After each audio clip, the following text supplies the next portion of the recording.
much. And then also for you members of our press, any of our drivers will be available one-on-one if you'd like to sit down and do an extended interview or get a soundbite or just chat with any of the drivers after we take care of this. Just let us know who you'd like to talk to or let them know. And again, any of them will be available to chat with you one-on-one. We're going to start with J.R. Todd, who drives the DHL Toyota for Coletta Motorsports. JR, who's fairly new to the funny car ranks after having a lot of success in Top Fuel over the years, but man, what a season coming in here right now. 4 wins on the year, second in the points, less than 1 round behind Robert Height. You're driving for a team that won the championship a couple of years ago. I know when you got an opportunity to drive a funny car, you kind of dreamed about being right here, didn't you?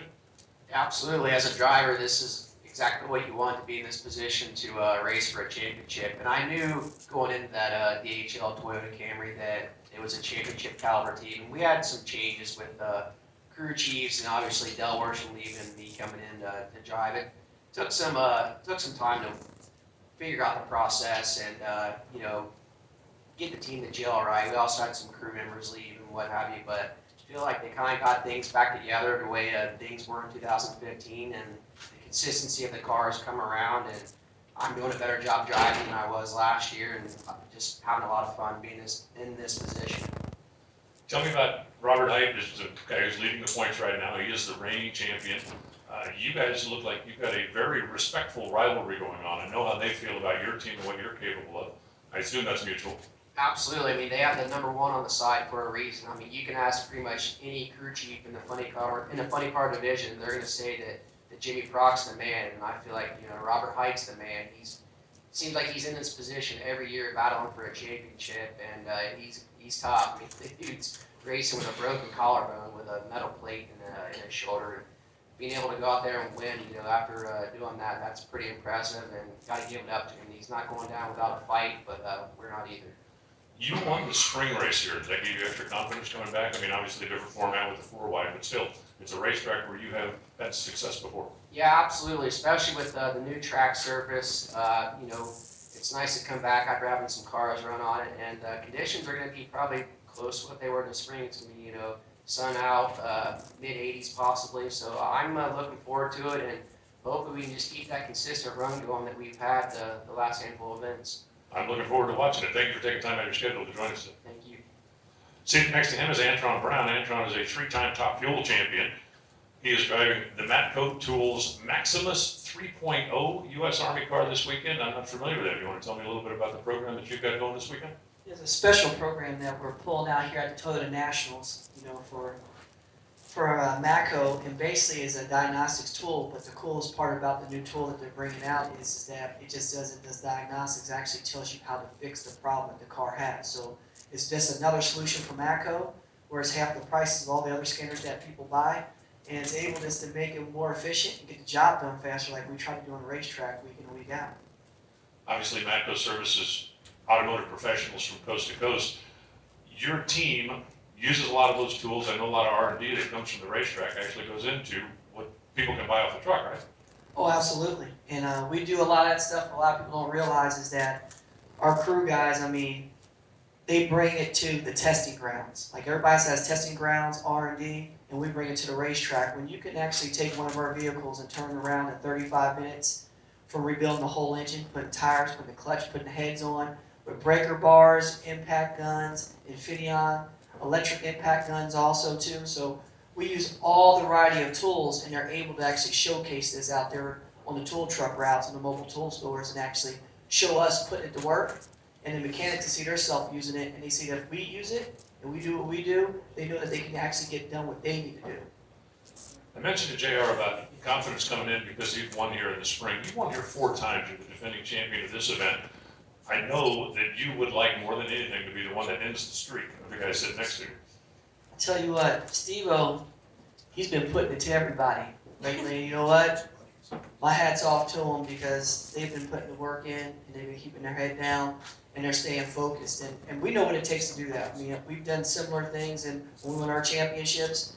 But Vegas right now, I told them already, I said, you got it locked up. I'm going to handle the rest of the races for you. You don't need to win them. Let AB have the last 2, have a good Christmas present. Ball new house, brothers, in the poorhouse. You know what I mean? So we're going to try to go out here, keep our head down, do what it does, but we're going to celebrate because All he's got to do is just do what he does, and he's got it. He doesn't think he has it.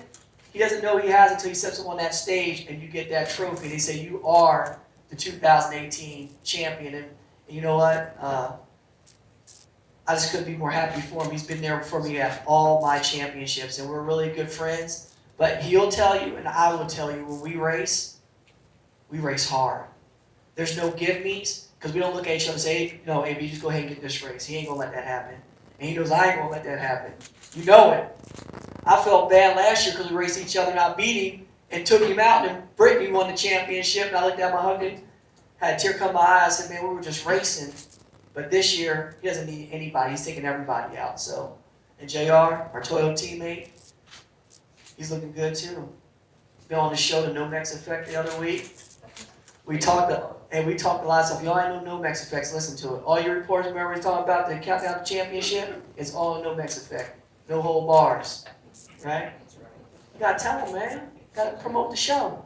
So that's it. That's what we do. That's what we do. If y'all know, y'all tired of cars, you ain't got a good car, we got one for you at Toyota, we go places. So you know that too. All right. No, I'm going to give up the mic now. I'm done. Thank y'all so much. We're looking forward to a fun weekend here at Las Vegas Motor Speedway. And we love coming here to the Strip. And this is a great racetrack facility. We just love coming out here each and every year. Thank you. Thank you, Antron. You just never know where he's going to go. Steve Torrance, who drives the Capco Contractors Top Fuel Dragster, 9 wins so far this season, undefeated in the countdown to the championship. 4 straight Top Fuel wins coming in here, which hadn't been done in 10 years. You've got a legitimate possibility of putting a mathematical lock on the points here this weekend, although as Antron said, I think everybody pretty much knows it's just going to be a matter of when, not if. But I think your goal right now is to win out, correct? Yeah, absolutely. You know, I've been in this situation last year where I thought, you know, we had it wrapped up. Anything can happen, so we're not gonna relinquish. We're gonna come here and try to do the best we can. And I've had to answer this question a bunch, and they're like, well, what do you got to do? I said, first we got to show up and qualify, you know, and then try to go some rounds. And it's been a long year. It's been difficult, but those Capco boys have really rose up when they needed to, and they've saved my butt a bunch when I was late on the tree, and I've saved them a couple times when I did my job. So it's really been a team effort and just truly a special thing to be part of, because what we've been able to accomplish as a team, and Richard Hogan and Bobby Lagana, what those guys are doing. You know, I had a meeting with them Saturday in Charlotte, and I said, guys, no matter what happens from this point on, just take a step back from where we're at right now and look at this situation and what we've been able to do to go, you know, at that time, 3 races in a row and then 4 races in a row, and just enjoy this, because this moment right here is really special. So hopefully we can keep the momentum going this weekend. You also had an opportunity a couple of times this year to race alongside and against your father. Tell us a little bit about that when he comes out and races his car on a part-time basis. You know, I've grown up racing as a family with my dad. My mom's always at the track, and to be able to compete at this level in our sport with my father and see him be successful, to see him get that first win in Brainerd, and that, you know, that was probably one of the most memorable moments of my whole racing career, no matter what happens, is to be able to celebrate with my dad winning a Top Fuel race. Because at the end of the day, you can buy parts, you can buy pieces, you can go out there and you can put together a team, but when you race a 3-time champion in the final and you win it on a hole shot, I'm just glad it wasn't me over there, because Antron told me, he goes, hey, Pop, he kicked my butt. You're next. So it's been really special, and to do that, you know, it's just icing on the cake for the season. Wish you the best of luck this weekend. Thank you for taking time out of your schedule. Thank you very much.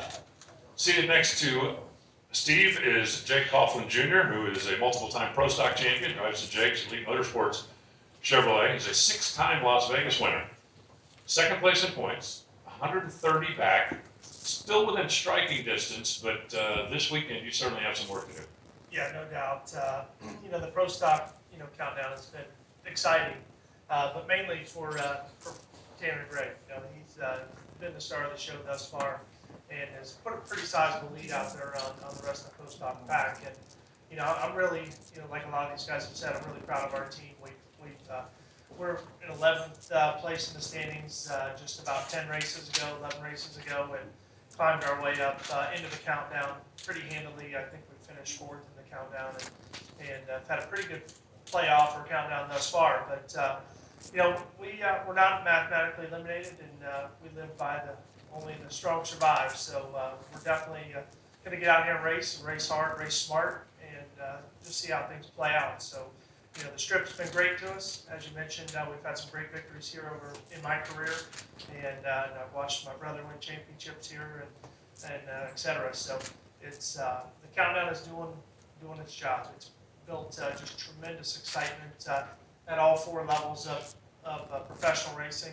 Steve O's out there in the lead in top fuel, and obviously Tanner, as I mentioned, in pro stock. But the rest of us, Matt's leading in pro stock motorcycle, and with JR nipping that height there in funny car, it's going to be exciting to finish the year, and this will likely carry into Pomona for many, if not could be all the classes. We'll wait and see, and that's what it's designed to do. You mentioned Tanner, and he's certainly having a nice run through the countdown. He's 19 years old. He's already announced that he is going to go NASCAR racing next year. Does your experience give you any edge over him when you guys go head to head? Well, it certainly hasn't looked that way thus far. They've had just a stout program. They've got a great program back in North Carolina on the foundational side, on track side of things with Dave Conley and himself. They got great chemistry, and Dave's a heck of a competitor as well. So I think the two of them have parlayed that into just great efforts from Friday through Sunday. And but like I said, we could use a lot of help from our friends out there or ourselves if we're next to them in the early rounds, and we'll just see how things play out. But it's going to be fun. It's going to be exciting, and definitely, that's Malleola drag racing at its finest. And for a guy who flew in from Ohio today, I guess you're not the 80 degrees isn't bothering you a bit, is it? No, not a bit. It was early morning start, and I think we were 28 degrees in Ohio this morning, so it feels great to be here. And again, as a lot of these guys have echoed, it's a pleasure to be here at the Strip, and having 2 races left in our NHRA season is going to be a fun way to see things wrap up. Thank you for joining us here today. Thank you. And finally, Matt Smith, who is a 2-time Malleola champion in the motorcycle ranks, Elite Motorsports, and Denso Spark Plugs, all backing Matt's motorcycle effort. You come in as a point leader, and in pro stock motorcycle in the countdown to the championship, the point leader has not fared well week after week. 4 races, we've had 4 different point leaders, or a different point leader every race, I should say. Yeah, we're going to try to break that. After I won St. Louis, we was the point leader going into Dallas, and I went down there to maintain the lead, and it cost me because I raced scared, and I learned a lesson, and hopefully that lesson is going to lead me to be able to come in here and race like I did in Charlotte, and cut double O lights and team lights, and turn the wind lights on, and hopefully turn 4 of them on and win this race. Your program really got a shot in the arm midway through the season. You debuted the new bodywork, certainly picked up the mile an hour on pro stock motorcycle, and that has become huge because there was a time when if you were not in front at half track at the 8th mile, you had a problem, and now you seem to have overcome that. Yeah, we've worked hard with the league this year, trying to find some power, and we found some, mid-season before we even, debuted the new bike. We won Chicago, then we won the money race in Sonoma, and then we got the new bike at Brainerd, and really showed our speed and all there, and really qualified good at Brainerd and Indy. And since then, we've kind of stumbled a little bit, and it's probably my fault because the power's there, but I'm missing the tune-up a little bit. We still got a fast bike, but we don't have the dominant bike like we did there. We were 2 mile an hour ahead of everybody, 300-400 ahead of everybody. And if we get that back, we'll be hard to beat. What have you done since the last time we saw the motorcycle on track? Have you been home working on the dyno? Have you been testing? Have you been? We left Charlotte. We hurt 3 motors at Charlotte. We don't know why. That's why I'm saying this tune-up wise. It's stuff that I'm doing with the tune-up that I'm missing. And did a lot of studying at home. Me and Angie built all the motors, got them all fresh, and we're coming out here with a new game plan, going back to the Brainerd setup, and see if we can go back to being fast again. Well, I wish you the best of luck, and maybe you'll be the one that breaks the curse of the point leader losing in the first round every race so far in Pro Stock Motorcycle Championship. Thank you for taking time out of your schedule, Matt. Thank you, Alan. And once again, any of our members of the media, if you want to grab one of our drivers and chat with them one-on-one, either for a soundbite or an extended interview, please feel free. If you have not yet gotten your passes and credentials,